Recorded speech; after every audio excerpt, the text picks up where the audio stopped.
Bonjour et bienvenue dans le monde numérique, votre podcast sur Digimon. Comme chaque semaine, oui, je suis là, je suis présent, moi Aldric, et cette fois-ci, je suis seul, je ne suis pas avec François. Ce dernier a décidé de m'abandonner. Et non, c'était une blague. Que... Ah bah non, d'accord. J'allais faire une autre blague, j'allais dire oui, parce que trop de adventure, alors... Non, François est là, comme d'habitude, toujours présent, fidèle au poste. Mais je t'ai pas donné plein d'adjectifs super fabuleux aujourd'hui. Non, mais c'est très bien comme ça. Eh ben, tu as passé une bonne semaine ? Oui, beaucoup plus reposante maintenant que j'ai terminé mon travail sur les romans. Hein. Maintenant que j'étais pas là pour t'embêter, vu que j'étais en vacances. Eh bien, sans plus tarder, avant d'entamer le vif du sujet que sera ce podcast, on va justement, vu que tu as parlé des romans, lire les quelques commentaires qu'il y a eu tout dernièrement. Donc on s'est arrêté où ? Ça c'est pas les... Tiens, on a eu des commentaires sur autre chose que sur les podcasts, mais bon. Digimon Forever nous dit « Déjà que j'ai bien aimé les 2 premières vidéos sur le sujet, celui-ci était plus fourni en informations, j'ai mieux compris la différence entre la sport noire de Genai et celle de Ken. Parlant de ça, j'avais les frissons à chaque fois que Kakudo faisait le lien avec les personnages de Zero Two. C'est beaucoup de travail, mais sachez que de ma part, c'est un effort apprécié. J'aurais mis un bémol au début quand les Digisauvers reviennent, j'avais un peu de mal avec la façon que le tout était apporté, mais à partir de Puppetmon, ça s'est vite replacé. Sinon, en général, c'était super, je serais d'avis que la série aurait dû être en 50% 50% entre les écrits et ce qui a été présenté. Bon, je vais laisser la place à un autre commentaire. Désolé, quand il s'agit de Digimon, je suis une vraie pie. Bah nous aussi, la preuve on fait des podcasts alors. C'est ça. Et ouais, mais de toute façon, moi, voilà, je ne désespère pas de rêver que peut-être un remake viendra nous apporter une nouvelle version de la série en se basant un peu sur les romans. C'est ça qui est compliqué, c'est à quel pourcentage, tu vois, ce qui se passe dans les romans. Parce que moi je suis un peu d'accord, il y a certains passages où je trouve que les romans apportent tellement des précisions hyper intéressantes et qui sont totalement la bienvenue, comme le pourquoi Genai il est dans sa maison sous-marine. Mais c'est vrai que l'arc des Dark Masters, au final, il est tellement différent de ce qu'on a eu, et ce qu'on a eu, c'était en même temps tellement bien que point d'interrogation là-dessus. Il y a 2-3 trucs qu'effectivement j'aurais bien aimé voir, mais c'est vrai que je suis pas encore calé sur quel pourcentage des romans j'aimerais voir adaptés à la place de l'animé, quoi. Ok. Et ensuite, on a Super Smash Boy officiel qui nous dit « Merci beaucoup à vous de nous avoir raconté ces livres Digimon. En effet, il y a beaucoup de différences entre la série et le livre, surtout à mon sens quand les enfants élus reviennent dans le Digimonde pour battre les Dark Masters. » En effet, Oui. c'était celui où il y avait le plus de différences. Le plus de modifs, ouais. On a ensuite... Donc certaines qui sont cool. Hein, comme... Tout à fait. Et on a Chernabog qui nous dit « C'est bien ça pour le foreshadowing, dont on a parlé dans le précédent podcast. Oui, tu m'avais demandé la définition. Donc il nous dit c'est un élément d'intrigue qui peut parfois paraître totalement anodin sur le moment, qui ne trouve son réel sens que plus tard dans l'histoire. Par exemple, le fait qu'on nous dise que Takeru et Yamato ont de la famille en France, ça semble totalement anecdotique si on ne sait pas que cela a une certaine importance dans Zero Two. C'est un procédé qui permet de donner plus de cohérence à une longue intrigue et à donner du lien entre les différentes péripéties tout en évitant l'excès de linéarité. Ce dernier tome fait de la quasi-réécriture de l'arc des Maîtres de l'Ombre, c'est assez incroyable, cela dépasse totalement le stade de la simple novélisation. Ouais. D'ailleurs, j'ai un fun fact sur Takeru et Yamato et leur couleur de cheveux. Oui. Parce que j'ai lu ce matin, j'ai lu des informations sur la création des personnages. Et en fait, il était décidé vraiment qu'ils avaient mis un point d'honneur à ce que les personnages de cet animé-là aient vraiment des couleurs de cheveux qui soient tout à fait possibles. Et d'ailleurs, dès le départ, ils avaient décidé qu'il y aurait une raison pour laquelle Yamato et Takeru seraient blonds comparés aux autres. Mais c'est pour ça qu'on n'a pas des gens avec des couleurs de cheveux complètement bizarres, enfin bleu ou violet ou quoi. Et ils avaient aussi tenu à ce que les personnages féminins aient pas des tenues trop clichés. Alors, je sais pas trop ce que ça veut dire, mais peut-être que c'est aussi un peu pour ça qu'ils ont poussé Sora pour que ce soit un style un peu plus garçon manqué, je sais pas, mais voilà. Alors, c'est quoi la raison qu'ils soient blonds ? Parce qu'ils ont de la famille française ? Et ben voilà, c'est ça, parce qu'ils ont oui. des origines d'une famille étrangère, mais c'est vraiment quelque chose qui a été décidé dès le début, dès la saison 1, dès le tout début. Alors je sais pas s'ils avaient décidé qu'ils auraient des ancêtres français, je sais pas si ça avait été décidé, mais en tout cas ils savaient déjà à ce moment-là que la couleur de cheveux serait expliquée et qu'il y aurait pas. Tu dis qu'ils voulaient pas de cheveux bizarres, mais Joe a les cheveux bleus. Ah, ça alors, c'est vrai. Bah pourtant, c'est ce qu'ont dit les intervieweurs enfin les gens qui ont été interviewés Et sur dans la la deuxième création saison, des ils ont personnages. foutu les cheveux roses à Mimi. Bon, c'est une coloration, mais Oui. elle les a quand même colorés en rose. Ah, effectivement, il y a Joe qui fait n'importe quoi dans son coin. Oui, et ouais, tout à fait. Et on a donc aussi le commentaire de Lila Rossi qui nous dit merci Digimon Fandub de nous avoir raconté le tome 3. Je trouve le personnage de Pinokimon très vicieux. Mon personnage préféré est Ikari. J'espère que le 5 janvier, ils vont nous annoncer un animé de Digimon Liberator. Ah, moi, Pinokimon, j'avouerais que c'est vrai que dans cette version, il est encore pire que dans l'animé. Je sais pas lequel est le pire, mais j'aimerais pas le croiser, même si je l'aime beaucoup. Et pour l'animé Liberator, non. Moi, c'est pas L'animé Liberator, je sais pas, parce qu'en fait, comme je n'ai absolument pas suivi Liberator, je sais absolument pas de quoi il en retourne. Donc voilà. Après, sachant que, alors je veux pas, enfin, de toute façon, au stade où on en est, on n'en sait absolument rien. Mais l'image qui a été utilisée pour teaser venant de 02, ça m'étonnerait que ce soit un truc genre Liberator ou l'autre roman, je ne sais plus. Oui, non, mais je perdu suis le d'accord nom, avec mais- toi. Moi, pour moi, on sera sur. Je reste sur mon avis, on verra le 5, mais je reste sur mon avis de suite à Adventure ou de remake d'Adventure. Et on a un dernier commentaire de Chris du TikTok, pardon. Encore un grand merci pour votre travail, tellement heureux de voir enfin l'histoire des romans. D'ailleurs, j'ai appris il y a peu qu'il y a des mangas Digimon Adventure qui ont été écrits en 2003. Le saviez-vous? Si oui, pensez-vous les traduire également? Alors, il me semble que... Alors, si je dis pas de bêtises, parce que... j'ai Parce vu que les qu'il y avait- mangas, c'est ceux que j'ai, non? Ou c'est pas du tout ça? Ah, je sais pas lesquels tu as. Mais je sais Bah, qu'il y moi, avait des j'ai- romans qui avaient été faits, mais je crois que c'était des romans... Enfin, Non, des mangas mangas, hein. chinois, du coup. Oui. Donc, ça avait été fait en Chine, pas au Japon.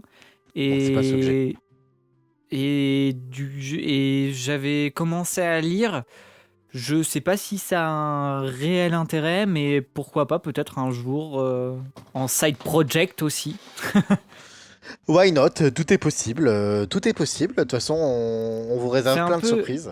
J'ai pas tout lu, mais c'est un peu comme au final, c'est un peu comme les romans, c'est qu'il y a certains trucs qui sont un peu modifiés par rapport à la série, mais ça suit un petit peu le même script, quoi. Voilà. D'ailleurs, juste avant de rentrer dans le vif du sujet de ce podcast, hein, je relance notre appel à témoins pour participer à nos podcasts. Si vous avez un sujet que vous souhaitez défendre et lié à Digimon de près ou de loin, sur les jeux vidéo, sur les goodies, sur une des saisons en particulier ou que sais-je, n'hésitez pas à vous manifester. On a déjà trois talentueux volontaires qui se sont présentés pour aborder des sujets avec nous très prochainement. Donc voilà, vous pourrez dialoguer avec nous pendant 1 heure et faire part de vos connaissances sur l'univers de Digimon. Mais aujourd'hui, on va parler d'une chose en particulier qui nous concerne surtout toi et moi, François, parce que du coup, on était à la tête de ce projet, hein, vous l'avez dû voir dans le titre de ce podcast. On va vous parler du fandub de Digimon Adventure. Mais qu'est-ce donc le fandub? C'est une très bonne question. C'est une très très bonne question. Je crois que c'est un projet qui a été lancé en 2020 par des gens qui étaient complètement fous et qui avaient décidé en fait d'offrir une VF basée sur la version originale. Tout à fait. De Digimon. Voilà. Ouais, et ben, alors, on va vous parler, on va vous donner vous raconter un peu l'histoire à la jeunesse du projet, vous apporter des anecdotes aussi, parce que l'idée c'est de vous donner des anecdotes sur les coulisses de ce projet. Potentiellement que si vous écoutez ce podcast, vous n'avez pas encore été regardé, parce que du coup le podcast est un peu dissocié de ça, donc vous n'avez pas encore vu nos épisodes ou nos films, donc doublés dans cette nouvelle adaptation française. Dans ce cas-là, je vous invite vivement à foncer et à y aller et à découvrir. Sinon, vous nous suivez depuis longtemps et vous connaissez, donc du coup vous savez ce qu'on a fait. En tout cas aujourd'hui on est fiers de pouvoir vous dire que sur notre site se trouvent les versions ultimes de notre travail, parce que entre les premières versions que l'on a pu sortir en 2020-2021 et celles qui se trouvent aujourd'hui sur le site, il y a eu beaucoup de travail, il y a eu beaucoup de redoublage, de retravail pour peaufiner toujours au mieux, tant au niveau du doublage, parce que les comédiens, on va vous en parler, qu'on a recrutés, se sont perfectionnés au fur et à mesure de découvrir leur rôle. Et aussi sur la partie technique, hein, parce que toi-même, hein, sur la partie technique, vu que tu as fait une grosse partie du mixage et de la recréation sonore, tu as amélioré ta technique, hein, avec les outils qui se sont présentés à toi et l'expérience aussi, tout simplement. Donc Tout aujourd'hui, à on est fait. vraiment fiers de vous dire que oui, je pense que dans le milieu du fandom français, on est, je pense, sans prétention, le fandom le plus long existant avec une qualité voilà qui est quand même assez proche de ce que des professionnels auraient pu faire. Quand on voit aujourd'hui certaines VF officielles sortir, Beyblade ou Mon Petit Poney, on est au-dessus. C'était une petite boutade sur l'intelligence artificielle ou les doublages faits à l'étranger. Ouais. Ceci étant dit, comment est né le projet? Tu l'as dit en 2020, tu es venu vers moi et tu m'as dit: Eh oh, je voudrais faire une nouvelle VM à Digimon. Parce que pourquoi tu voulais faire ça toi à la base? Alors tout simplement parce que à l'époque, ça paraît lointain maintenant parce que tout a changé. Surtout, Oui. et ça continue même encore à changer, c'est ça qui est assez incroyable. Et je pense qu'on reviendra là-dessus, mais je reste encore un peu dubitatif quant à ce que la Toei fait pour Digimon en France. C'est un peu un pied en avant, deux pieds en arrière à chaque fois, mais bon, peu importe. À l'époque où j'ai lancé le projet, il était impossible de regarder Digimon Adventure dans sa version originale légalement en France. Il n'y avait que des fandubs, des fansubs, pardon, des vieux fansubs, même s'il y en a qui étaient très bien, je pense à la Digital Mania ou quoi, qui s'étaient basés sur des bons sous-titres pour faire les leurs, mais il n'y avait aucun moyen de voir la série dans sa version originale telle qu'elle a été créée. Et ADN avait annoncé, il me semble que c'est ADN si je ne dis pas de bêtises, avait annoncé que la première saison de Digimon allait arriver sur leur plateforme. Et du coup, à ce moment-là, je m'étais dit: «Ah, mais c'est formidable! On va peut-être enfin avoir pour la première fois une offre légale avec Digimon et tout, et la version originale, tout bien comme au Japon». Et non, Et- c'était non. encore cette VF qui a ses qualités et ses défauts, quand même, n'est-ce Alors, pas? je fais une petite parenthèse par rapport à la VF, donc la fameuse VF de la Saban, hein, dont on parle souvent. Donc cette VF que l'on a héritée nous dans les années 2000 en France, qui était héritée donc de la version américaine. Saban parce que du coup c'est Hiram Saban, c'est ça le producteur qui a donné son nom à son entreprise, et très connu pour les Power Rangers et autres à l'époque, Fox Kids et compagnie. Voilà, donc c'est la Saban. On va faire un podcast spécial sur la Saban. On sera accompagné de Nicolas. Donc on reviendra plus en détail sur ce qu'est la version Saban, et on va vraiment se concentrer là, nous, dans ce podcast sur le projet du fandom. Tout à fait. Et du coup, bah, comme ils ont annoncé ça et qu'on n'avait toujours pas accès à une version originale ou quoi, je me suis dit, le confinement arrivant, et moi travaillant au cinéma, du coup, j'étais complètement fermé, complètement confiné. Donc je me disais, bah tiens, pourquoi pas lancer ce projet fou.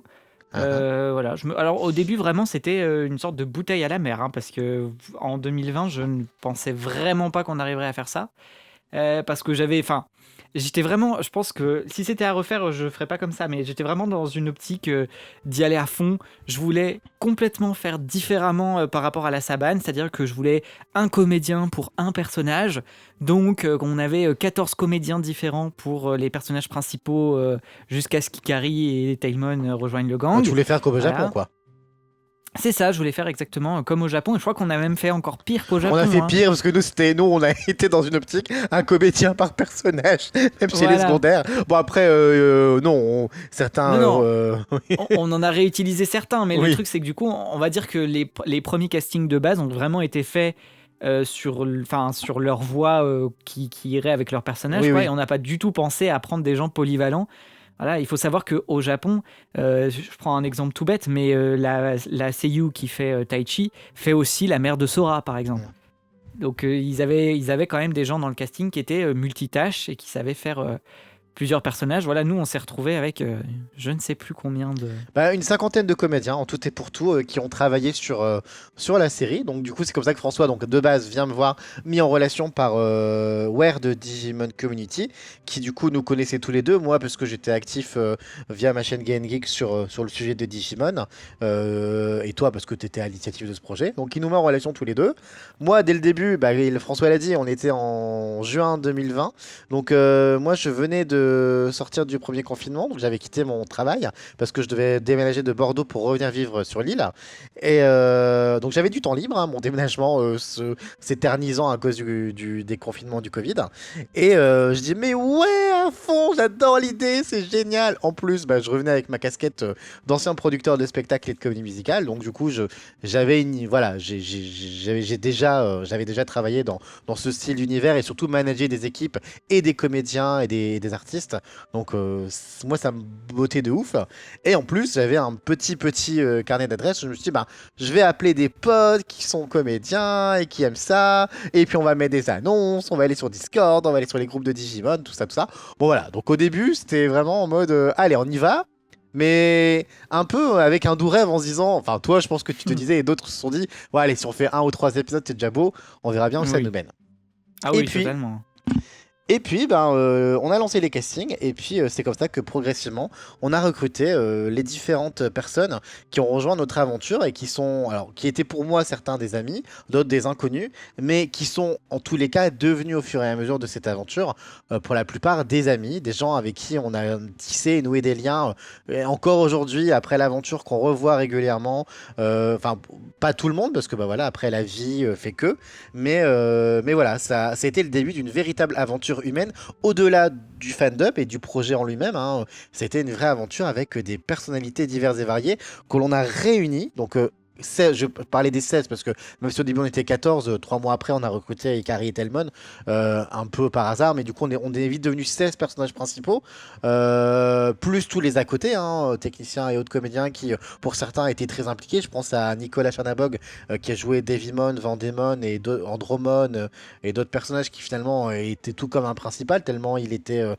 présent. On a vraiment noué une vraie équipe et une aventure qui a duré 2 ans et demi en tout et pour tout, en incluant donc la série, les films préquels et Boku no Hero Game, et aussi les 6 films de Tri, qui de base n'étaient pas prévus, mais que l'on a fait parce que le public le demandait, et puis parce que on était fous, on était lancés, et que voilà, n'est-ce pas? Ah oui, tout à fait. On était, franchement, très honnêtement, quand on est arrivé sur Tri et sur la fin de Tri, on était sur les rotules, hein, cela dit. Mais, oui. Mais voilà. Avant d'être sur les rotules, il y a eu, il faut quand même qu'on vous donne des anecdotes sur comment ça se passait. Déjà, François l'a dit, hein, c'est 50 comédiens. Parmi les comédiens, donc petites anecdotes sur les comédiens. Donc certains connaissaient un peu le milieu. Je pense à Shannon qui était déjà chanteuse, danseuse et comédienne, qui en plus de ça a été le premier choix pour François parce que je lui ai dit tu verras cette fille elle est fantastique. Et elle a écouté une phrase sur Mimi. Elle dit c'est bon, c'est Mimi. Et en plus, elle savait chanter, donc elle allait pouvoir chanter dans l'épisode 25. Et donc, on l'utilisait plus que ça parce que au-delà, elle nous a fait énormément d'adaptations françaises, covers des musiques de Ai Maeda, donc la comédienne qui joue en japonais Mimi et qui fait plusieurs des chansons. Donc ça a été cool, la petite anecdote. Parce qu'au-delà de ça, parce qu'on dit oui, on a fait les épisodes, mais on va en revenir, on a aussi fait beaucoup de projets annexes à côté qui ont fait vivre le truc. Sur les anecdotes des comédiens, on a Marion qui était aussi comédienne, hein, qui joue Sora. De toute façon, nos filles ont toujours été parmi les plus Socaline qui joue Ikari est aussi comédienne. Et à côté, on avait des noobs, des gens qui sont juste fans. Je pense à Debo et Hérisson qui jouent Koshiro et Takeru, qui elles ont vraiment été recrutées parce qu'elles avaient une voix, n'est-ce pas François? Ah totalement, oui. Mais après, pas que, hein. Moi je pense oui. C'est pareil, quand je me suis lancé là-dedans, de base, moi je pensais vraiment rester que à la technique, et puis finalement il nous restait le personnage de Patamon sur les bras. On avait trouvé personne dont la voix correspondait à ce qu'on cherchait. Du coup, je me suis lancé là-dedans et je dois dire que même moi, je n'étais pas du tout comédien de base, j'ai beaucoup appris et notamment un peu grâce à tout le monde et grâce à toutes les personnes qui étaient aussi comédiens et tout ça. Je À me suis la fait pas mal base, coacher par Socaline, mais à la tout base, ça. je voulais que tu fasses Koshiro. Et finalement, quand Debo a posté, donc Debo qui est très connue dans le milieu Digimon, dans la fanbase, parce qu'elle est, c'est une spécialiste des goodies et autres, et voilà, elle a sa petite place dans le Qui monde de mieux Digimon. qu'elle pour Koshiro, s'il vous plaît? Mais oui, mais du coup, sa voix était tellement parfaite que du coup, c'est vrai que bah voilà, ce rôle était une évidence, tout comme Hérisson, ce qui est drôle avec Hérisson, et enfin, quand vous voyez ce qu'elle faisait au tout début sur ce casting, sur son premier épisode, et ce qu'elle fait aujourd'hui, parce qu'aujourd'hui on travaille avec Hérisson sur d'autres projets, là on a un projet de série audio Passion et Confusion sur lequel on lui a donné un rôle, et en fait, entre-temps, enfin, l'aventure lui a donné envie de se mettre au théâtre, et il y a eu un vrai déclic quand elle s'est mise au théâtre et que là ça a été le jour et la nuit et elle fait partie de ceux qui ont fait l'intégralité de ces épisodes juste parce Mm. que elle a glow up de ouf et que voilà elle est vraiment devenue aujourd'hui une bonne comédienne. Elle est sur beaucoup de projets audio de doublage ou autre parce que de fandub parce que elle le mérite et qu'elle a vraiment évolué là-dessus et à l'inverse on a voilà On on a a des gens qui ont glow down. non, pas Glowdown, mais non, personne alors heureusement, personne n'a Glowdown, mais voilà, j'ai décidé que sur ce podcast, je serai tout à fait honnête et transparent à 100%, que je donnerai toutes les révélations qu'il faut. Et on a eu, à l'inverse, Bien sûr. des petites déceptions qui ont fait qu'on a eu des changements de casting. Parce que les comédiens, hein, c'est quand même la base, hein, c'est quand même du coup, il fallait savoir que quand on les a recrutés, on leur a pas menti sur la dureté et sur la difficulté que ça allait être ce projet. Moi, j'ai dit à François dès le départ, si on fait ce projet, on le fait et on se comporte comme des professionnels, même si c'est bénévole, même si on fait ça pour la passion et tout ça, on se comporte avec eux comme des professionnels et comme s'ils étaient payés pour qu'il y ait une certaine discipline, une certaine rigueur et que voilà, il y ait des choses à un certain cadre. Et je pense que c'est ce qui a fait que ce projet a été aussi loin et a été jusqu'au bout surtout, c'est que dès le départ, on leur a dit bah voilà. Au début, vous aurez un épisode à doubler toutes les 2 semaines, vous aurez des deadlines à respecter, vos pistes à nous rendre, et plus on avançait, plus on a durci les conditions. C'était un épisode toutes les semaines. Au bout d'un moment, ils nous envoyaient leurs pistes comme ça. On leur a demandé de les prémonter. Donc, c'est-à-dire que du coup, on avait une bande rythmo de 20 minutes. Enfin, l'épisode faisait 20 minutes, 22 minutes, c'est ça. Il fallait absolument que du coup, leurs pistes soient prémontées par rapport à l'épisode et que ce nous soit envoyé de cette manière-là. On les a vraiment formés aussi à ce qu'ils soient un peu plus autonomes et que finalement, ils soient pas non seulement comédiens, mais ils étaient comédiens et techniciens. Enfin, ils devaient enregistrer leur son tout en jouant la comédie. Et c'est vraiment, toi-même, tu sais, deux postes différents. Et ça demande aussi du travail. Oui, ça c'est sûr. Mais nous, derrière, ça nous permettait justement de pouvoir tenir le rythme et tout aussi, parce que à la technique, on n'était pas beaucoup, hein. Non, Donc, je finis les comédiens, mais on va revenir après sur la technique, même si la technique et les comédiens c'est un petit peu mélangé. Et donc du coup sur les tout à fait. comédiens, on a eu sur le premier casting d'origine, faut savoir que sur les 16 rôles initialement recrutés, donc dont François et moi on fait partie, hein, ce qui jouait Patamon et moi je joue Joe, on en a deux qui ne sont plus les mêmes. C'est Taichi et Yamato évidemment les deux premiers rôles, hein, les deux vedettes. Taichi parce que du coup il y a eu 3 comédiens sur le personnage, rien que ça. Tout à fait. Et Yamato, on a eu 2. Et C'est vrai. donc voilà, Taichi, de base, avait été attribué à quelqu'un qui est lié à YouTube et autres et qui est fan de Digimon. Et en fait, le premier épisode enregistré, bah, ça matchait pas, ça fonctionnait pas. Et donc, très rapidement, on a essayé de faire avec lui le deuxième épisode, ça ne marchait pas. Donc, j'ai dit à François, écoute, il va falloir le remplacer. Donc on a décidé de s'en séparer. Je me souviens que les autres nous avaient dit à l'époque, ils avaient tous flippé de ouf en disant oh là là, n'importe qui peut se faire dégager du projet. On a intérêt à faire attention à nos fesses. Et ensuite on a récupéré Mikey qui était extraordinaire sur Taichi. Mikey qui Mhm. était un ami chanteur de Shannon. Pas comédien mais tellement naturel. Vous savez c'est ce genre de gars. Taichi, c'était tellement, enfin c'était facile pour lui. Je sais pas comment l'expliquer autrement, mais il faisait ça avec une aisance que c'était, même en se plantant, il était bon, n'est-ce pas François? Oui, oui, des fois, il lisait mal la bande rythmo, du coup, il disait n'importe quoi. Mais on y croyait quand même, parce que c'était Mikey et qu'il était dans son truc et ça marchait, voilà. Mais Mikey, il avait un défaut, c'est qu'il était tellement pris dans sa vie qu'il avait du mal à Très respecter les occupé, deadlines. très Donc du occupé. coup, il faisait du très très bon boulot, mais à un moment, il avait tellement de retard que ben, c'était pas juste par rapport aux autres qui, eux, ben, n'avaient pas de retard et se donnaient à fond et tout ça. Et donc, bah, pareil, on avait pris la décision de s'en séparer à contre-cœur. Et là est arrivé Romain, donc cette fois-ci un ami comédien, mais de Marion, qui a passé les castings. Enfin, on avait fait des castings pour Tetchi, il y avait plein de candidats. Et Romain avait survolé le truc et du coup a été finalement notre Tetchi final. Donc, lui, quand il est arrivé, on venait de faire les 21 premiers épisodes. Donc, il a fait l'épisode 22, puis il a dû rattraper les Tous les 21 autres. premiers pour Jean de Je l'Aventure. peux même te Et dire que quand il est arrivé, on était sur le 26 pour être exact. exact, oui, En exact. production, en tout cas, on était sur le 26. Donc quand il est arrivé, il a dû déjà effectivement reprendre à partir du 22, parce qu'on diffusait arc par arc. Tout Mais à fait. il est allé réenregistrer effectivement les 21 premiers à la fin. Et Donc on a eu, il a fini ses enregistrements, il a fini la série par le 21. Du coup. Et à l'inverse, on a eu Aki Yamato. Du coup, de base, on a eu Tristan sur Yamato.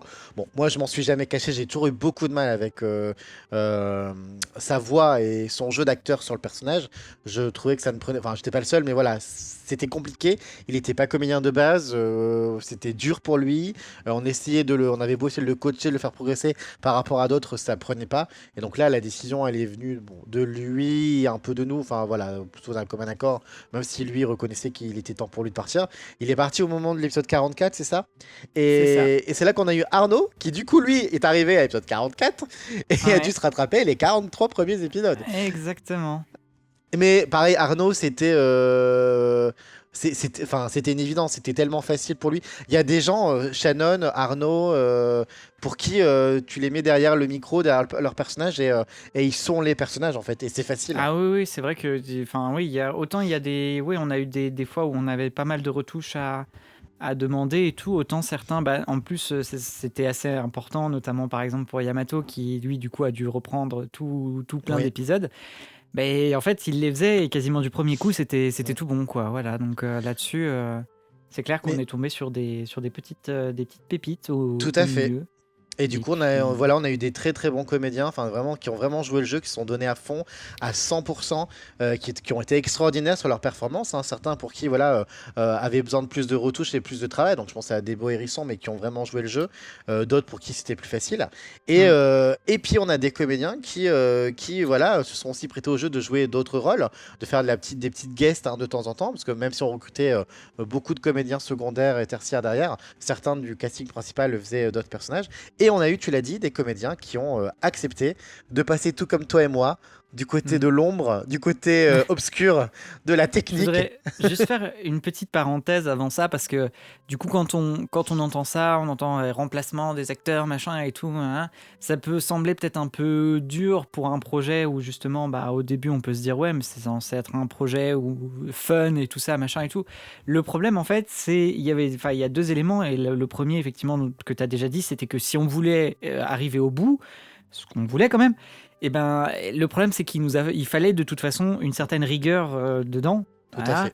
Ça impliquait des retards des fois qu'on ne pouvait pas se permettre. Donc nous aussi, par exemple, je pense à Mikey quand il a été remplacé. C'est vrai que là, comme ça, on aurait pu se dire, ouais, mais s'il était un peu en retard, bah c'est pas grave, il aurait juste fallu attendre un peu plus. Le problème, c'est qu'effectivement, nous, ça nous retardait tellement que à certains moments, on a été obligé en fait de prendre ces décisions. Il a eu Et 3 mois de retard à un moment, donc c'était. oui, effectivement. Et un autre point aussi, c'est que ce qu'il faut noter, c'est qu'au moment, je pense que là maintenant la vision a un peu changé, mais quand on est arrivé en 2020, la vision de ce qu'était un fan dub était pas non plus très bonne. Moi, je garde quand même. Après, je suis très content d'avoir fait le projet et je suis très content du résultat et de ce qu'on a fait.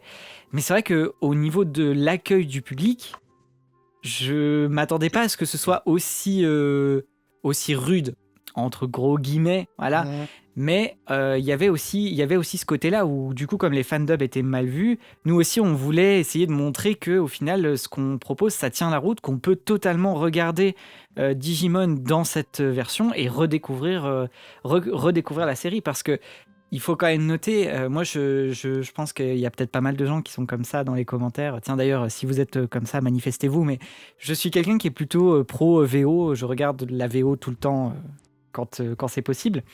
Mais c'est vrai que là, sur des projets comme ça, par exemple sur Digimon et tout, l'intérêt aussi de proposer un fandub, c'était vraiment de redécouvrir la série sous un autre angle. Et il faut savoir que dans les sous-titres, c'est le principe du sous-titre, c'est on peut pas tout traduire exactement comme dans la VO. Il faut forcément faire des choix pour qu'on ait le temps de lire, tout ça, tout ça. Là, la version qu'on vous propose avec le fandub, c'est vraiment la version la plus proche, en tout cas en termes de texte, de ce qu'on nous ont proposé les Japonais. Donc, effectivement, ça peut sembler un peu dur par moment, des fois, les discours qu'on a. Mais je pense que c'était nécessaire pour la bonne tenue du projet et puis la qualité qu'on voulait donner. Parce que c'est vrai que nous aussi, on voulait pouvoir revoir la série et puis être content de l'avoir dans cette version-là, quoi. Surtout que l'objectif final, il était donc on diffusait, on diffusait un épisode à la semaine. À l'époque, c'était le dimanche que nos épisodes sortaient. On a diffusé nos épisodes donc 1 à 21 dans une continuité. On a fait une pause pendant l'été et après on a diffusé tout le reste de la série en continuité pareil. Donc on avait instauré ça, ce rendez-vous hebdomadaire. On faisait des lives le dimanche soir avec des petites interviews des fois en before, en after. Ça, vraiment, on avait essayé de fédérer quelque chose, même si à l'époque, ça n'avait pas autant pris que ce que ça a pu prendre, qu'avec le recul, ça prend aujourd'hui. Je vois rien qu'au niveau des stats sur le site, c'est qu'aujourd'hui, le projet s'est terminé donc fin 2022 et il y a toujours 100-150 personnes par jour qui viennent sur le site, des centaines de personnes qui viennent regarder, découvrir, que ce soit les films, les épisodes, ce qu'on a pu faire. Bon, après, aujourd'hui, on propose aussi en plus des VOSTFR en plus, donc je pense que ça aide beaucoup. Mais aujourd'hui, pour faire découvrir la série donc, à mon filleul de 6 ans, donc mon filleul Nathan, coucou, tu n'écouteras pas ce podcast, mais c'est pas grave. J'étais en vacances avec lui la semaine dernière et lui est très très très très très fan de Pokémon. Il sait que moi je suis fan de Digimon parce que il voit chez moi j'ai des tonnes de peluches, de figurines et autres. Ça l'a toujours intrigué, mais jamais plus que ça. Puis là, je sais pas pourquoi je regardais une vidéo Digimon au début de mes vacances quand j'étais parti en vacances avec ma soeur, donc lui. Et il dit j'ai envie de regarder un épisode de Digimon avec toi. Donc je mets l'épisode 1, je ne dis rien, je mets juste l'épisode 1. On regarde, et il fait mais c'était trop. Donc la version VF de notre fandom. Et il dit putain, c'était trop bien, donc on a enchaîné épisode 2. Donc à l'heure d'aujourd'hui, on a fait les 7 premiers épisodes. Et il a kiffé de ouf. Alors ce qui est dingue, c'est que je joue Joe, il n'a absolument pas encore reconnu que j'étais Joe. Preuve que l'illusion est parfaite et que quand t'es vraiment avec des yeux d'enfant et des yeux de petit garçon, tu t'es dans le truc en fait, tu adores. Il adore les Digimon, il adore l'histoire, il pose plein de questions. Mais c'est d'où viennent les engrenages noirs? Il était là à théoriser, mais du coup dans cet épisode, à mon avis, c'est lui qui va évoluer. Vraiment, et à poser vraiment des questions. Et en fait, et c'est pas parce que du coup, on a gardé le sérieux de la série et un côté, on va dire, avec qu'on n'a pas mis les blagues de Saban ou qu'on n'a pas mis les trucs un peu too much et des voix trop guignolesques, qu'on n'arrive pas à accrocher des enfants. C'est ce que je voulais dire. Et aujourd'hui, ils regardent cette série avec notre VF. Mais comme ils regardent n'importe quelle série à la télévision, la VF étant, je pense, c'est en toute modestie que je dis ça. Je vais pas dire le mot. Pour moi, elle est parfaite, mais en tout cas, elle est quasiment parfaite. Et elle est professionnelle. Oui, il y aura toujours des défauts de toute façon. On n'est pas, comme tu l'as dit, on n'était pas avec des comédiens. Nos comédiens n'étaient pas tous pros. On n'a pas la prétention non plus d'avoir fait le truc le plus extraordinaire du monde.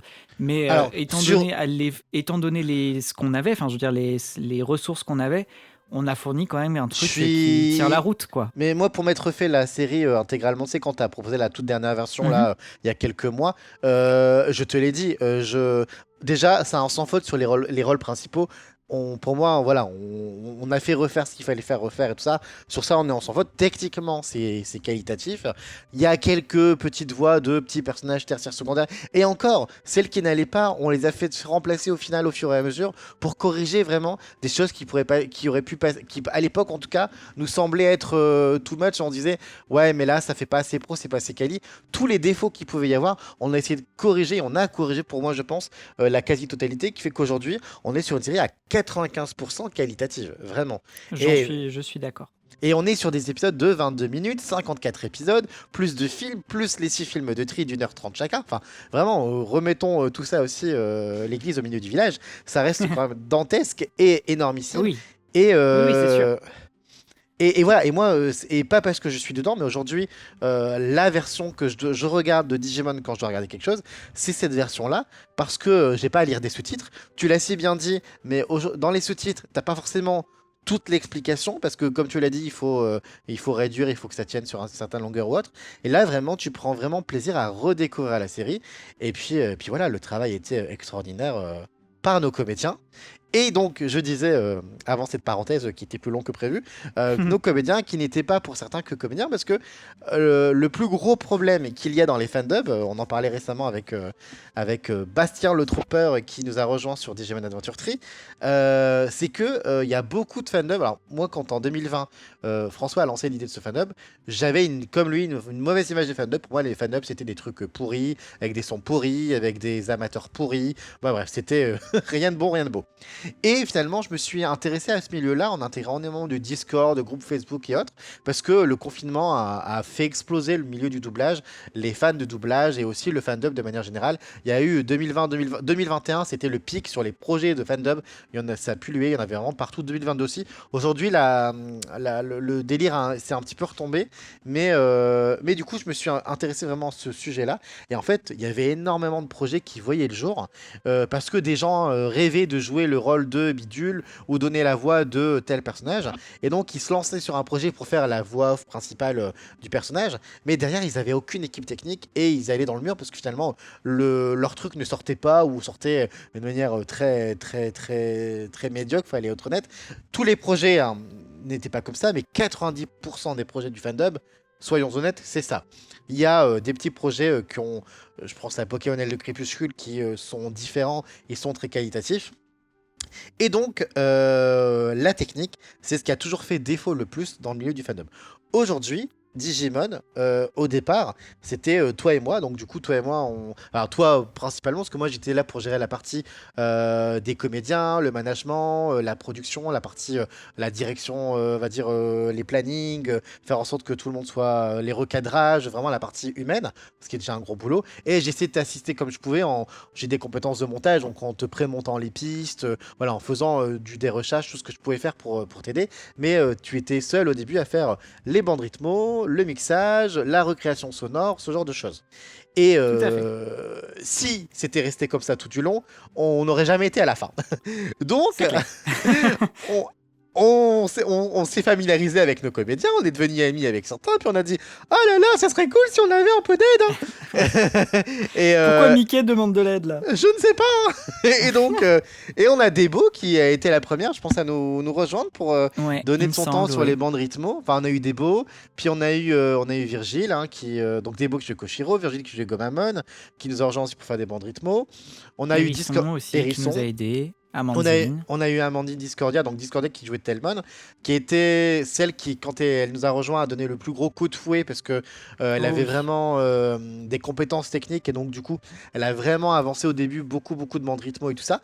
Et au fur et à mesure, t'as pu vraiment déléguer à 100% les bandes rythmo, donc la partie vraiment création des bandes rythmo. T'as gardé l'adaptation pour mettre, on va dire, le texte sur la rythmo, Mm. mais cette partie-là, tu as pu la déléguer. T'as jamais pu déléguer le mixage et la recréation sonore parce que il fallait une certaine uniformité, que bah voilà, c'était un boulot qui était assez fastidieux et donc il fallait des logiciels aussi pour le Tout à fait. faire. Ouais. Bah, Et c'est sur... ça, en fait, Oui, le truc, c'est que et c'est le cas aussi dans le milieu du fandom, et c'est exactement ce que tu as dit, c'est que quand tu demandes à des comédiens, il y a beaucoup de gens qui répondent, mais pour trouver des gens qui sont à la technique, c'est beaucoup plus compliqué. Est-ce que ça vient aussi du fait que cette partie-là est beaucoup dans l'ombre? On va dire que au final, un mixeur ou quelque chose comme ça ne se remarque que quand ça ne marche pas. Tu vois? tout à fait. C'est-à-dire, si tout fonctionne, tu te dis pas, ah, le mixeur a bien travaillé, tu te dis juste l'épisode, il était cool. Tu vois? Mais il y a de son, parce que c'est un métier de l'ombre et parce que aussi ça demande des compétences et des logiciels Oui, que oui, tout et le monde du n'a temps pas. aussi, Il y a du du temps temps, oui. qui est voilà, qui est pas Plus de temps que dédié. d'aller faire ton petit doublage. Ah oui, ça c'est clair. Oui, je passais quand même beaucoup plus de temps parce que justement quand tu disais le travail sur un épisode, enfin voilà, sur la fin où j'étais vraiment efficace, ça me prenait une journée entière vraiment pour faire l'adaptation donc écrire les textes Mhm. des différents personnages pour les mettre sur la bande rythmo. Ça me prenait un jour pour ça. J'avais un jour entier de recréation sonore, c'est-à-dire de vraiment prendre la piste originale, enlever les voix japonaises et tout m'assurer que tout est bon, recréer tout l'épisode sans les voix, quoi. Et ensuite, il fallait mixer. Alors, et là, c'est pareil, c'est un autre point aussi qui était, enfin, que j'avais certainement, je crois, sous-estimé au tout début quand j'ai lancé le projet, mais c'est que nos 16 comédiens qui ont enregistraient chacun avec leur matériel. Ce qui voulait dire uniformiser tout ça. Et ça, ça prenait aussi énormément de temps. Donc, c'était vraiment un travail fastidieux. Et je pense effectivement que pour trouver quelqu'un qui aurait accepté de se donner du temps comme ça, voilà, ça aurait été compliqué. Où il aurait fallu Tout à que ce fait. soit quelqu'un qui ait une voix aussi, peut-être, mais vraiment quelqu'un qui ne fasse que de la technique. Je pense que Mais ça aurait été très compliqué à trouver. Et c'est vrai que c'est donc on est 16 comédiens principaux, donc 16 micros différents. Après, c'est vrai que moi, étant sur l'île, il y avait le plus gros vivier de comédiens du groupe. Sudoku, il y avait moi, mais comme de base, j'étais ami avec Shannon et Marion, donc qui jouait Sora et Mimi, et Niwa qui jouait Gabumon, et aussi ensuite Melissa et Noémie que Niwa a ramené pour faire Palmon et Piomon.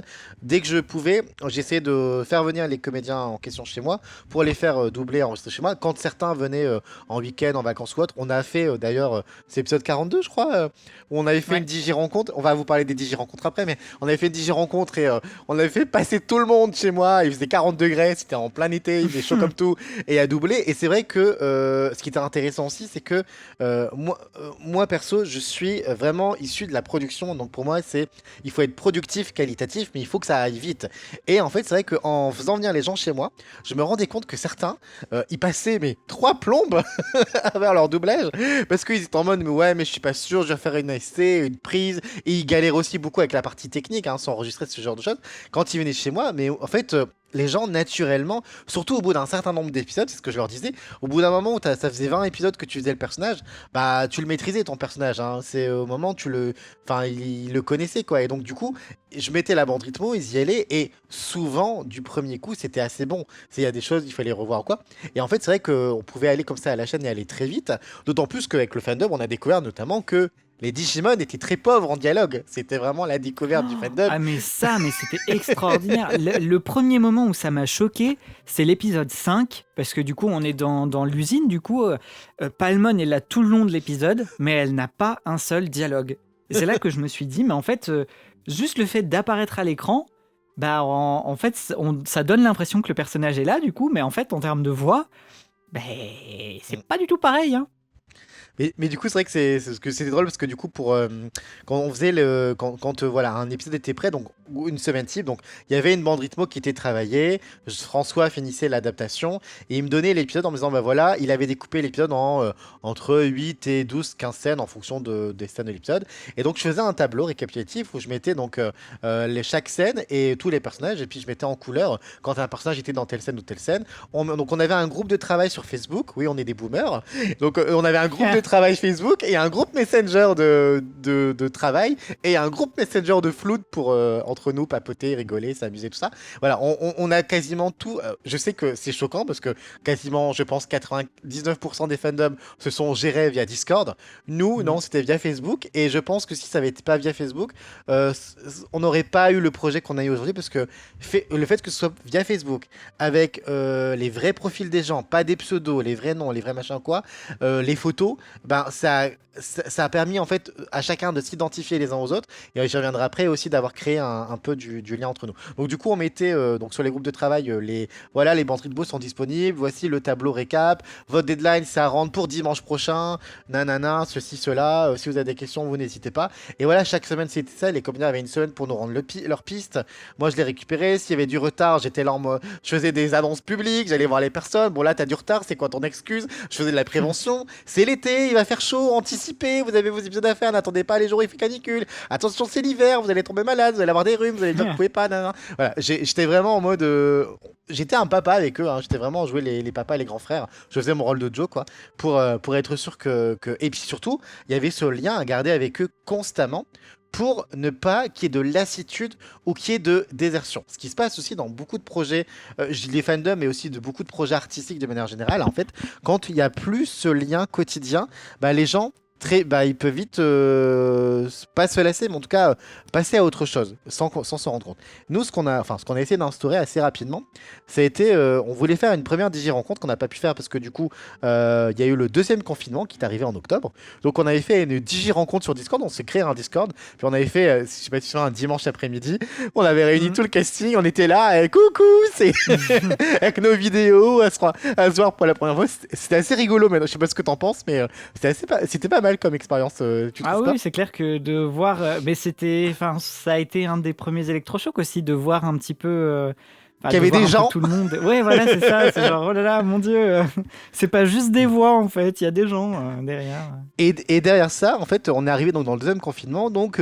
on a instauré, enfin j'ai essayé d'instaurer donc via les groupes Facebook quoi, des petits jeux, des animations pour créer du lien. On avait fait le jeu du bébé, donc c'était chacun avait donné des photos de lui étant bébé et puis le groupe devait essayer de retrouver qui était qui en bébé. Enfin, voilà, il y avait eu des fous rires pas possibles sur ça. On a fait différents jeux et puis il y a eu le premier gros jeu qui a fait pour moi il y avait vraiment une cohésion et un truc dans ce groupe et que les gens le travaillaient pour ceux qui travaillaient à l'époque malgré les confinements passaient leur vie sur Facebook et sur Messenger.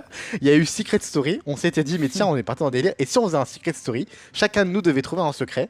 Et il y avait toute une mécanique. Il y avait eu un générique, des montages de faits. Il y avait des cagnottes, des indices qui étaient vendus, distribués. Fallait buzzer. Il y avait le téléphone rouge. Enfin, vraiment comme l'émission, quoi. François s'était même fait piéger. Ah oui, complètement. Ouais. Tu pensais avoir trouvé quoi comme secret?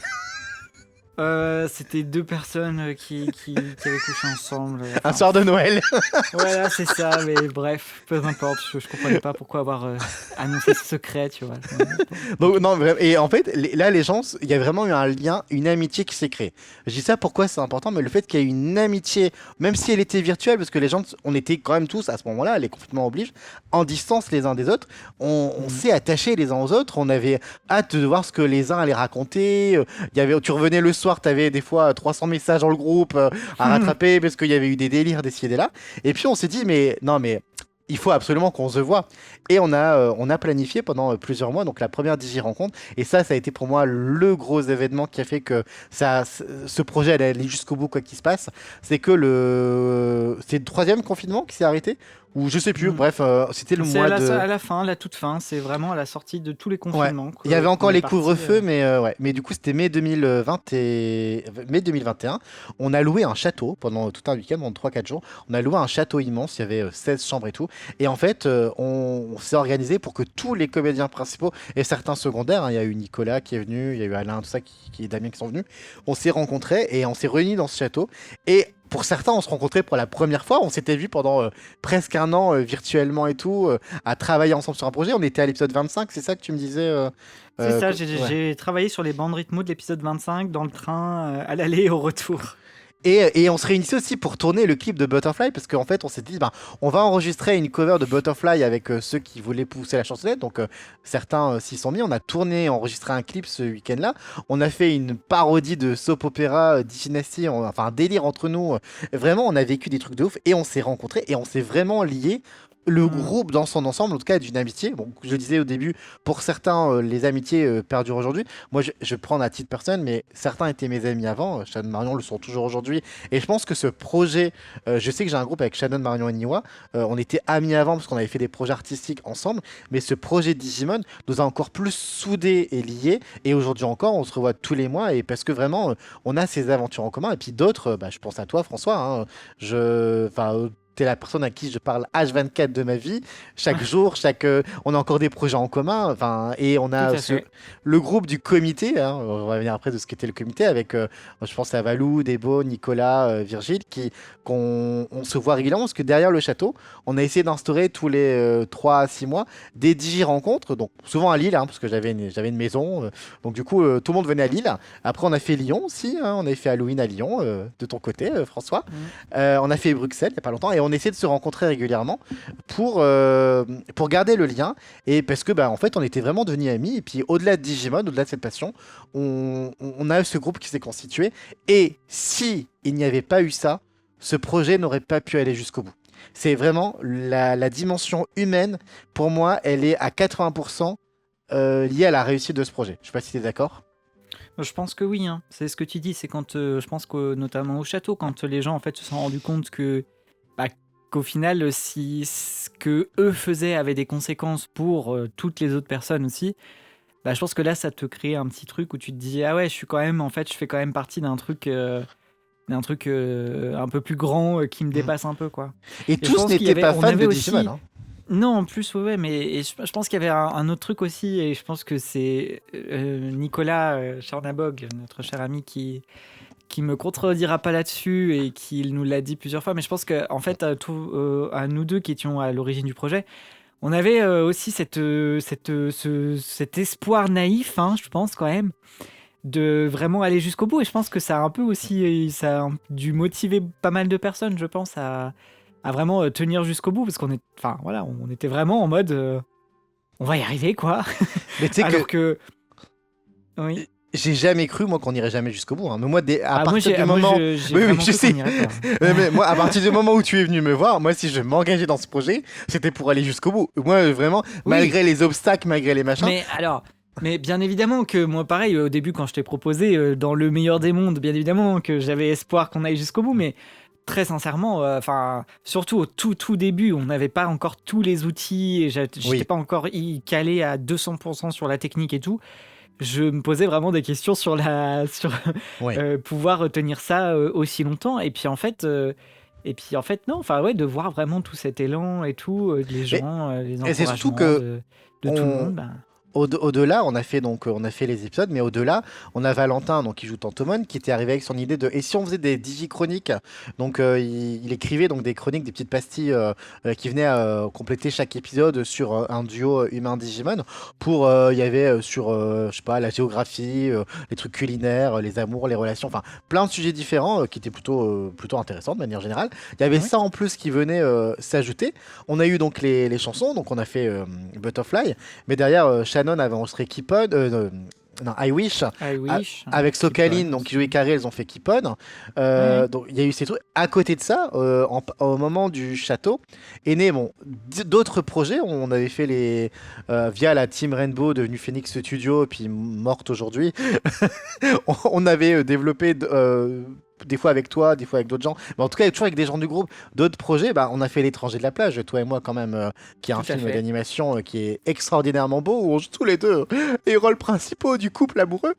Et on avait fait les épisodes censurés de Pokémon, on a fait tellement de choses. Et en fait, au-delà de Digimon, on est arrivé, pour moi 2021-2022, c'est notre goal, on est arrivé à mener, grâce aux différentes personnes du groupe, différents projets de front. Et tout aussi qualitatif, et à fédérer autour de nous.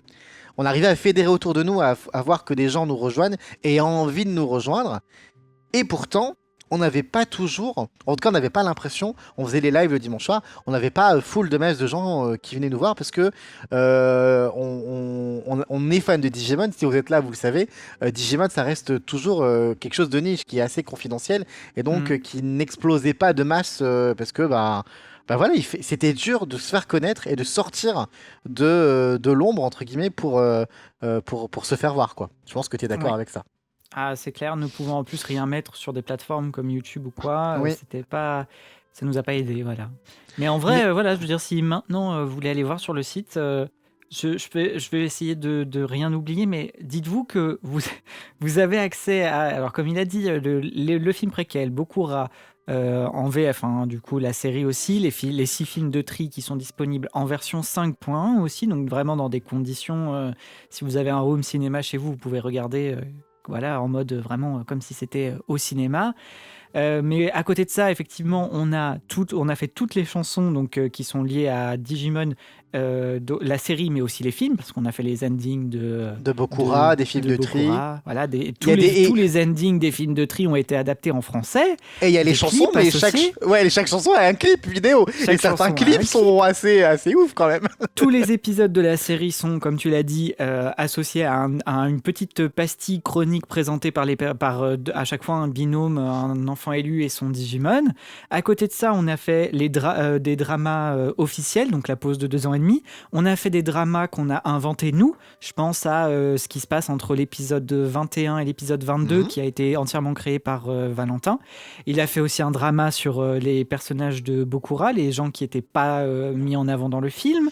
Tout à fait. Voilà, qu'est-ce qu'on a d'autre à présenter? Je crois que c'est déjà pas Après, mal. Mais alors, du tu coup, proposes les VOSTFR de Kizuna et de The Beginning, hein, tout à fait. évidemment. Et Mais des voilà, mais en aussi tout cas, en termes de de... Ouais. fandom, quoi, je veux dire, Oui. juste pour le projet Digimon, on a de quoi vous faire tenir pendant, je pense bien, 1 ou 2 Des heures mois. Ah oui, on a des heures et des heures, des heures et des heures, des heures, des heures et des heures de de contenu. contenu. Donc, vraiment, voilà, si vous voulez vraiment voilà, passer ce cap de c'est des nouvelles voix, effectivement, ça reste un fandom, même si effectivement on est quand même sur quelque chose d'assez qualitatif.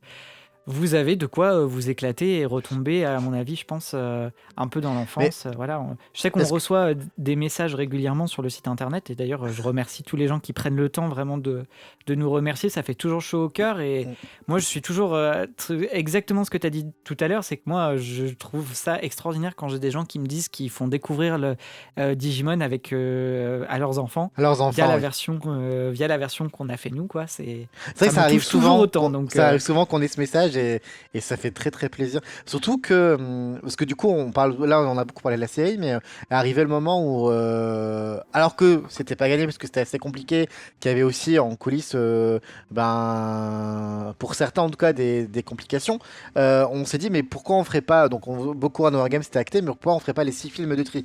En fait, on mm. a fait les 6 films de tri. Aujourd'hui, on y parle avec beaucoup de nostalgie. La production des 6 films de tri, donc c'était 2022 ça, hein. On l'a subi. Pas de suite, mais au bout d'un moment, on l'a subi. Parce que surtout Ouais. que nous, on s'était engagé, des mois en avance, en fait, on s'est engagé sur des dates de diffusion. Par exemple, on savait que le 1er août 2022, on aurait le premier film. Ensuite, 1er septembre, 1er octobre, 1er novembre, 1er décembre. Voilà, on voulait que chaque film égale un mois. Et en fait, Tri, il y a eu, on n'en a pas parlé, mais on avait GFB qui jouait Ogremon, Oui, c'est vrai. Dimemon, d'autres personnages comme ça, qui en fait étaient, on a parlé d'Edissa, mais il a été quand même un de Oui, nos c'était plus une gros machine techniciens, une de machine de guerre. technicien, c'est clair. Il faisait les Ouais, bandes rythmos de ouf, et en fait, ouais. il nous a quittés pour des raisons qui lui sont propres au film 3, je pense. Et là, C'est ça a été ça, le mais c'est drame. c'est vraiment ça, c'est que jusqu'au film 3, je crois que ça allait à peu près, mais c'est vrai qu'après, ouah, pour finir, ça a été Bah, la pour croix et la finir, bannière, hein. on a Discordia et Virgil qui ont pris sur eux et qui ont été, qui ont fait les derniers films Ouais. à 100 quoi, pour les finir les bandes rythmo. Le Mm. film 3, à partir de là, Arnaud, qu'on avait recruté pour faire Yamato, ben, il a disparu à l'autre bout du monde, littéralement, pendant plusieurs mois, où du coup, c'est-à-dire que le film 3, il a été diffusé en septembre, c'est ça? On a reçu, je pense, son enregistrement. La La veille, veille, ouais. la veille. Voilà. Donc, ouais. Et jusqu'à la dernière minute, on s'est dit, bah tant pis, on va devoir faire un communiqué, annuler, nanana, nanana. Mm. Et puis les films 4, 5, 6, c'est vrai que c'était compliqué, parce qu'en plus, on avait... En fait, ce qui s'est passé aussi, c'est qu'on l'a vécu, 2022 a été l'année où les gens ont repris leur vie. Et Oui, on l'a oui, oui. senti en 2022 parce qu'en fait, on avait nos rôles principaux, mais Tri impliquait de faire rejoindre l'aventure par des nouveaux rôles principaux, parce qu'il y avait Eh Meiko, oui, oui. Meikomon, Dagi, et tout ça. Et quand on les a recrutés, tous ces gens, et notamment Arnaud et Romain, qui faisaient nouveau Taichi, nouveau Yamato, on leur a dit, ah, vous allez voir, vous allez rejoindre une aventure humaine, une famille, nanana, et tout ça, tout ça. Et en fait, vraiment, c'était compliqué pour ces nouveaux, parce qu'en fait, ils sont arrivés à un moment où les gens reprenaient leur vie et où Mm. en fait on avait beau essayer de faire des 10 rencontres régulières même tous les 6 mois, ben en fait ça avait plus les gens n'avaient plus le temps comme avant de faire Eh oui. des soirées, tous les dimanches, on faisait la diffusion tous les dimanches et on faisait un after. C'est-à-dire l'after c'était sur Discord, donc tous Mm. les comédiens on se rejoignait et puis on papotait jusqu'à 1h du mat. Oh, mon Dieu, qu'est-ce que c'était dur de se réveiller le lundi. Et au début il y avait du monde, il y avait tout le monde, il y avait toujours... Et puis à la fin, progressivement, il y avait de moins en moins de gens, et puis on était Eh 6, oui. 5, 6 et toujours là au rendez-vous parce qu'en fait on sentait que ouais les gens reprenaient peu à peu leurs activités quotidiennes et que ils se diraient jusqu'au bout, ça il y avait aucun problème, mais la ferveur était voilà, il y a eu plein de choses qui sont passées où à la fin on s'était dit ouh, heureusement vivement, Que enfin c'est vivement à la fini. fin, et heureusement que Mm. c'est fini. On a fini la Voilà. production du 6 en septembre, il était diffusé en décembre, mais on a fini la production en septembre, et on était en mode ah, alléluia, enfin alléluia, c'est fini. Et derrière, toi, 2023, tu l'as vraiment consacré à revenir sur l'intégralité de ce qu'on avait produit, donc les épisodes, Ouais, sur les les films. épisodes pour vraiment justement peaufiner et proposer une version voilà, la plus clean possible justement. Parce En allant que en toquer fait à des voilà c'est ça portes. qui s'est passé, c'est que quand on a terminé les films de Tri, en fait on était en mode ouais on a réussi, on est trop fort et tout machin, et puis on est allé réécouter les premiers épisodes et on a dit ah oui bon finalement c'était il y a quand même 3 ans, enfin 2 ans, Oui. ça pique un peu les oreilles Bah, sur en fait, certains on points. sortait de Tri. Tri, honnêtement, tout ce qu'on a fait sur Tri, et en termes de comédiens, était qualitatif. C'était en fait, Oui oui, on était, oui, on avait 54 épisodes derrière nous et des films, donc en oui fait, on ne donc là pouvait que être très bon en fait. les gens étaient Et calés sur Tri. Et donc c'est pour ça que ouais, toute l'année tu t'as été revoir au port des uns des autres. Hein. Tiens, tu pourrais pas me refaire un épisode ou deux. Puis bon, certains, tu pourrais pas me refaire la série complète. Et puis voilà, même moi, jusqu'à la dernière minute, tu m'as fait refaire des trucs des fois. Non pas Ouais. parce que j'étais mauvais, mais parce que monsieur changeait des fois des petites phrases C'est dans ça son le truc, c'est adaptation. que bah oui, oui, du coup j'étais tout seul. Je crois que j'ai encore. D'ailleurs c'est même pas, d'ailleurs c'est même pas encore sur le site. Alors voilà, attention. Mais effectivement, genre je repassais sur le film 3 de Tri, puis je me suis rendu compte qu'il y avait 2 phrases qui n'étaient pas adaptées correctement. Donc j'en ai profité pour aller toquer et dire dis donc, tu voudrais pas me refaire ça? Je crois que ouais, je suis allé embêter Nicolas aussi encore. Il y a pas. Et bon, là, ça commence à faire un petit moment parce que ça passe très vite le temps quand même. Hein. Mais du coup, ouais, je suis allé retravailler certains trucs. Voilà, c'est un vrai travail de passionné en tout cas. Et oui. Mais en tout cas, Et voilà, un point que je vais faire maintenant, je ne sais pas si les gens qui posent cette question vont nous écouter, mais à tous ceux qui nous demandent pourquoi Zero Two, vous le faites pas, et voilà, c'est parce que tout ça là, c'est très très très lourd à mettre en œuvre et que repartir pour 50 épisodes, c'est juste pas possible. Ou alors il faut vraiment qu'on ait des gens à la technique, mais vraiment, enfin, beaucoup plus, quoi. Vraiment des gens qui acceptent de travailler dans l'ombre, on va dire, entre guillemets. tout est Et marqué dans la FAQ sur le sur le c'est site sur. ça, oui, effectivement, voilà. Tiens, du coup, avant de clôturer, j'avais préparé un petit truc sur sur le projet en lui-même. Quel a été ton personnage préféré dans la série, entre guillemets, mais pas par rapport à tes préférences, mais par rapport au comédien que tu as trouvé le plus juste et le plus à sa place? Alors là, c'est super compliqué parce qu'en plus tu me demandes de choisir entre, Oui, je entre sais. tous les gens, c'est vachement Allez, compliqué. Mais tu alors, dois en citer un ou deux. ça Allez. va être genre la réponse pour ne pas répondre.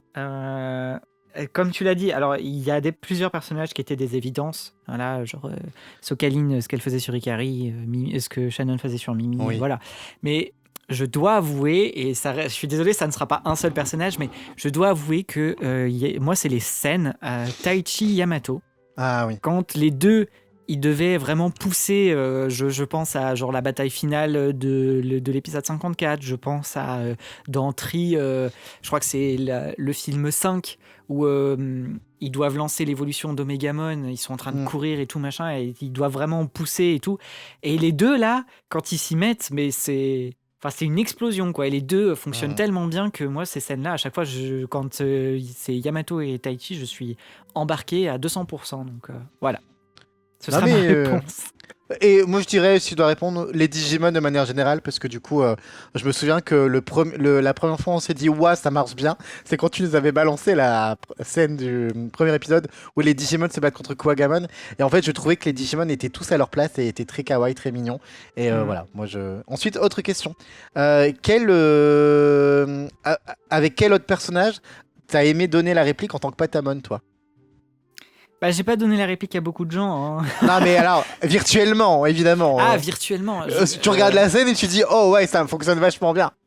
Ah ouais, mais moi je parle quasiment qu'avec Takeru. Alors voilà, après, je veux dire, moi les 2 scènes dont je suis le plus fier, ça va être la bataille face à Devimon et la scène de Tri où je suis avec Takeru et je lui dis si je deviens incontrôlable, il faudra me tuer et tout. Je dirais que ça c'est les deux passages que je vais retenir pour Patamon. Ok.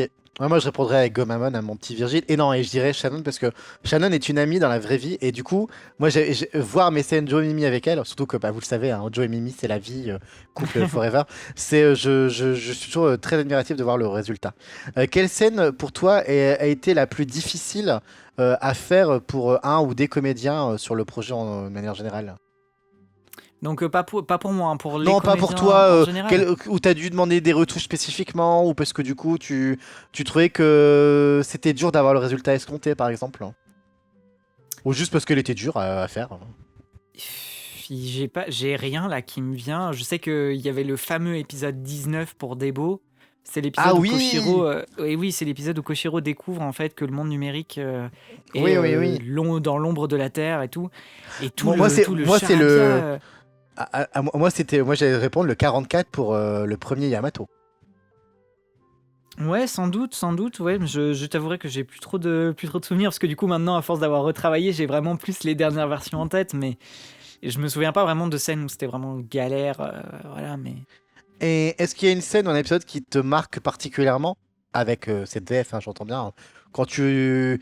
Ouais, que tu dis, ouais, cette scène-là ou cet épisode-là, c'est notre goal, quoi. c'est pareil, compliqué. Ou un Euh, film, hein, si c'est un des films. ouais. Bokura, je l'adore. Dans Mhm. la version qu'on a faite, je le trouve formidable. Je vais me jeter des fleurs aussi, mais en termes d'adaptation et tout ça, je suis très fan de l'épisode 54. Genre vraiment toute la bataille finale, ça a été vraiment un passage que j'ai particulièrement apprécié. Mhm. Euh, Mhm. je suis assez fan de la scène de tri où tout le monde, dans le tout premier film, où il se retrouve à l'aéroport Ah et que tout le oui, monde est les tout. Avengers, avec des justiciers. C'est hyper bizarre, mais là, alors parce que pourtant il n'y avait pas énormément de temps qui s'était écoulé pour nous entre la série et Tri, mais quand j'ai écouté la version qu'on a faite Ouais. de ce passage-là, j'avais les frissons, comme si ouais, ça m'avait déclenché cette nostalgie, comme à l'époque, comme en 2016 quand on avait découvert Tri, quoi. Là, d'entendre avec toutes les voix et tout, ça m'avait fait ça m'avait fait son petit effet, ouais. Je suis d'accord. Est-ce qu'il y a quelqu'un qui t'a surpris dans ce qu'il a fait, dans son rôle, dans son personnage? Surpris pas forcément. Il y a deux trois en fait, c'est des passages, c'est des coups d'éclat sur certains où je me dis waouh vraiment. Moi c'est le film 3 de Debo Koshiro sur Ah Tri. oui. Je pense à la fameuse scène où il est devant son ordinateur et il s'énerve et là, je me dis waouh, elle a vraiment fait un. Mais le problème c'est que tu vois, ça va être surtout les gens qui du coup sont partis d'assez loin et font super bien maintenant. C'est pareil, moi je pense à Hérisson sur son épisode 52, l'apparition de Oli Angemon où j'étais en mode Mhm. non là, elle a vraiment bossé son truc.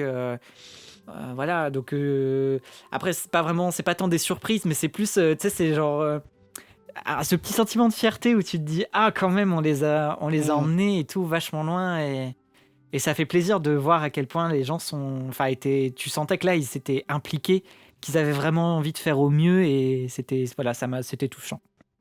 Et qui ressemble le plus à son personnage? euh... Joe et Mimi, hein, en vrai. Pardon. Oui, non, mais, je me serais répondu moi-même. Hein. Je pense que Debo et les Voilà. autres seront d'accord sur dire que si j'étais très bon en Joe, c'est que. Et mon ex le disait tout le temps, parce que j'étais avec mon ex quand je doublais ça, et que je râle aussi bien que Joe. Que si je savais aussi bien râler en tant que Joe, c'est que je le faisais dans la vraie vie. On n'a pas parlé de ce qui était le comité, et je trouve que ça a été une place tellement importante. Ouais. Non, pas le comité, c'était les relous. Le Oui, les FC relous de relou. base. Ouais, on s'appelait le FC relou, ouais. relou avant de s'appeler le comité. Mm. Mm. Le FC relou, parce que on a parlé des comédiens, on a parlé de la technique, mais il y a eu le FC relou. FC relou, du coup, qui sont toi, moi, les frères de Digidio, donc Darin et Demi, qui jouaient donc Demi jouait Gomamon et Darin jouait Pico Devimon. Chernabog, Nicolas, qui jouait donc Devimon, Vandemon et autres. Debo, qui nous a rejoint en tant que relou, hein, qui Koshiro. jouait Koshiro, et Discordia qui a joué Telmon. Mais du coup, les relous, c'était quoi? Bah, les relous, c'était toute une bande là qui, quand les épisodes, en fait, on faisait ce qu'on appelle une version test où où on mettait les voix, le mixage n'était pas final, rien, c'était vraiment juste pour juger de ce que les comédiens avaient fait.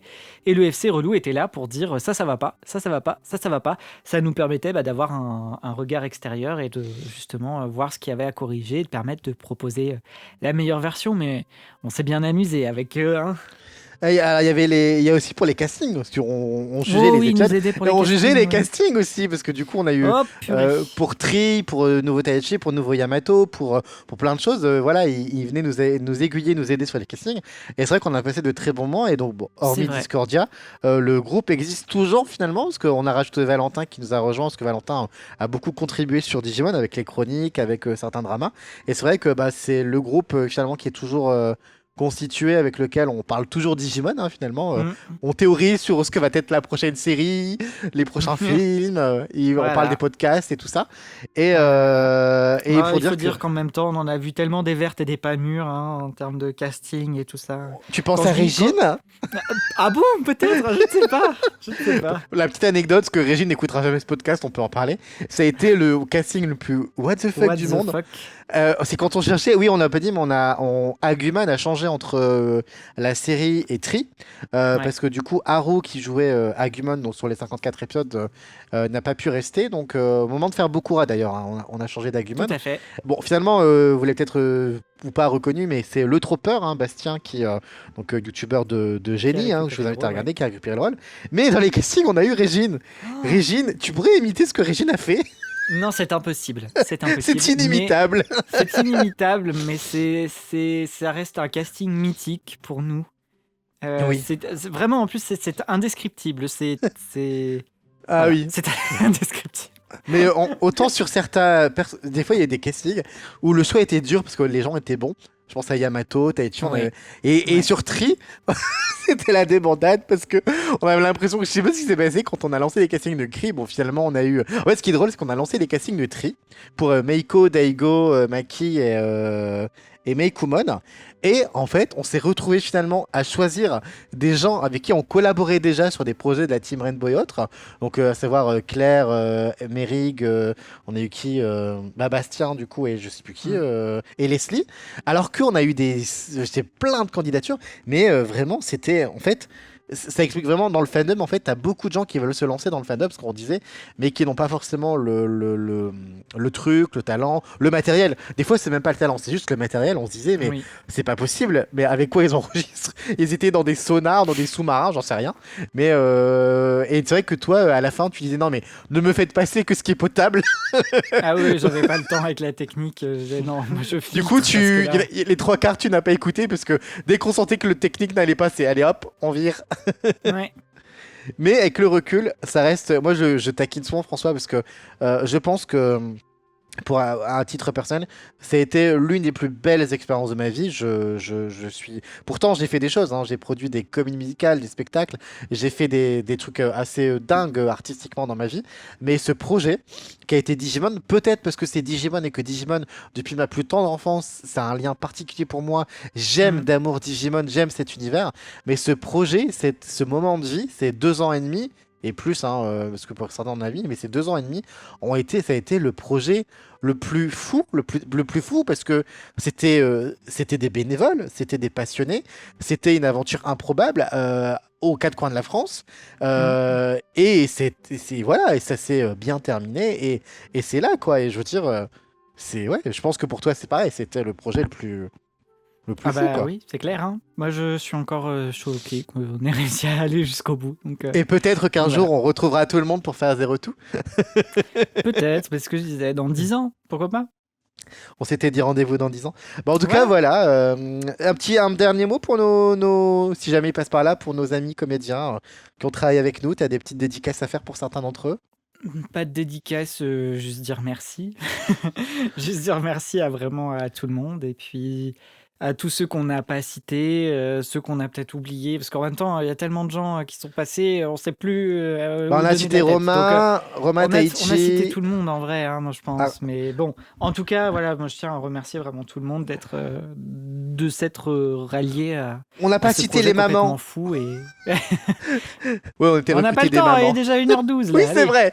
Bon, bah, du coup, j'espère que cette petite parenthèse de notre vie vous aura passionné. Si vous avez peut-être des questions qu'on n'a pas abordées, posez-les dans les commentaires. On y répondra bien évidemment lors du prochain podcast. Mm, Comme toujours, quand vous posez des commentaires. En tout cas, voilà, on a aimé faire ce projet, on a aimé vous le partager, on a aimé en discuter avec vous. La semaine prochaine, on se retrouvera sur une nouvelle thématique tout que à nous fait. gardons encore mystérieuse. Peut-être aurons-nous un guest, un invité. Et bah, je te laisse le mot de la fin, hein, mon cher François Patamon. Peut-être en Bah, Patamon, j'ai tiens. envie de dire. Non, oh là, non, là, il va pas sortir correctement là, ça fait, Une petite évolution, mon ça fait trop Angémon. longtemps. Mon Dieu! Pas Non, non, d'évolution. non, non, ça va, on se calme. Bah, si vous voulez aller voir. Patamon. Et voilà, si vous voulez voir à quoi ça ressemble, allez voir le fandub. D'ailleurs, je serais très. Moi, ce que j'aimerais bien, s'il y a des gens là dans les commentaires qui n'ont encore jamais vu, j'aimerais bien que vous preniez le temps. N'allez pas tout regarder, ça, voilà, mais juste regardez le premier épisode, au moins le début, et nous Le faire un dernier. petit retour sur ce que vous avez pensé. Voilà, je serais très curieux de voir s'il y a encore des gens qui entendent parler de ce projet via ce podcast là. Je serais très curieux d'avoir des retours sur ça, donc voilà. Et en tout cas, merci à toutes et à tous. On vous dit, comme d'habitude, à la semaine prochaine. D'ici là, prenez soin de vous et surtout, consommez beaucoup de Digimon. À la semaine prochaine!